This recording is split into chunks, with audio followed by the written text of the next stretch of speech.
মদিনার সবচাইতে গরীব সাহাবী বেলাল রাদিয়াল্লাহু তাআলা আনহু লজ্জাস্থান ঢাকার জন্য শুধু একটা জামা ছিল, গায়ে দেওয়ার মতো কোনো জামা নাই। এই সাহাবীর মতো গরীব কোনো সাহাবী মদিনার জমিনে নাই।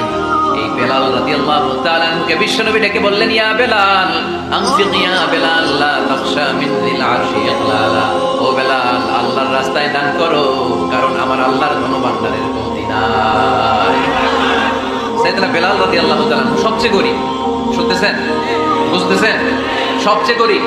টাউন পার্টটা ঢাকার মতো একটা গার্মেন্ট ছিল, একটা কাপড়, এটা পেঁচায় আসতো, নামাজ পড়তো। গায়ে রাখার মতো কোনো জামা নাই, আর খাবার দাবার টাকা পয়সা বলতে নাই। ওই সাহাবী নবী সাল্লাল্লাহু আলাইহি ওয়াসাল্লাম বললেন, আনফিক বেলাল, বেলাল তুমিও দান করো।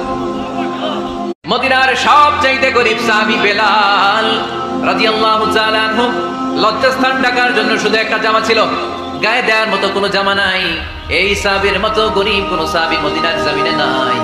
এই বেলাল রাদিয়াল্লাহু তাআলা আনহুকে বিশ্বনবী ডেকে বললেন, ইয়া বেলাল আনফিক ইয়া বেলাল লা তাখশা মিন যিল আরশি ইকলালা। ও বেলাল, আল্লাহর রাস্তায় দান করো, কারণ আমার আল্লাহর ধনভাণ্ডারের কমতি নাই। সাইয়েদনা বেলাল রাদিয়াল্লাহু তাআলা সবচেয়ে গরীব, শুনতেছেন, বুঝতেছেন? সবচেয়ে গরীব। টাউন পার্টটা ঢাকার মতো একটা গার্মেন্ট ছিল, একটা কাপড়, এটা পেঁচায় আসতো, নামাজ পড়তো। গায়ে রাখার মতো কোনো জামা নাই, আর খাবার দাবার টাকা পয়সা বলতে নাই।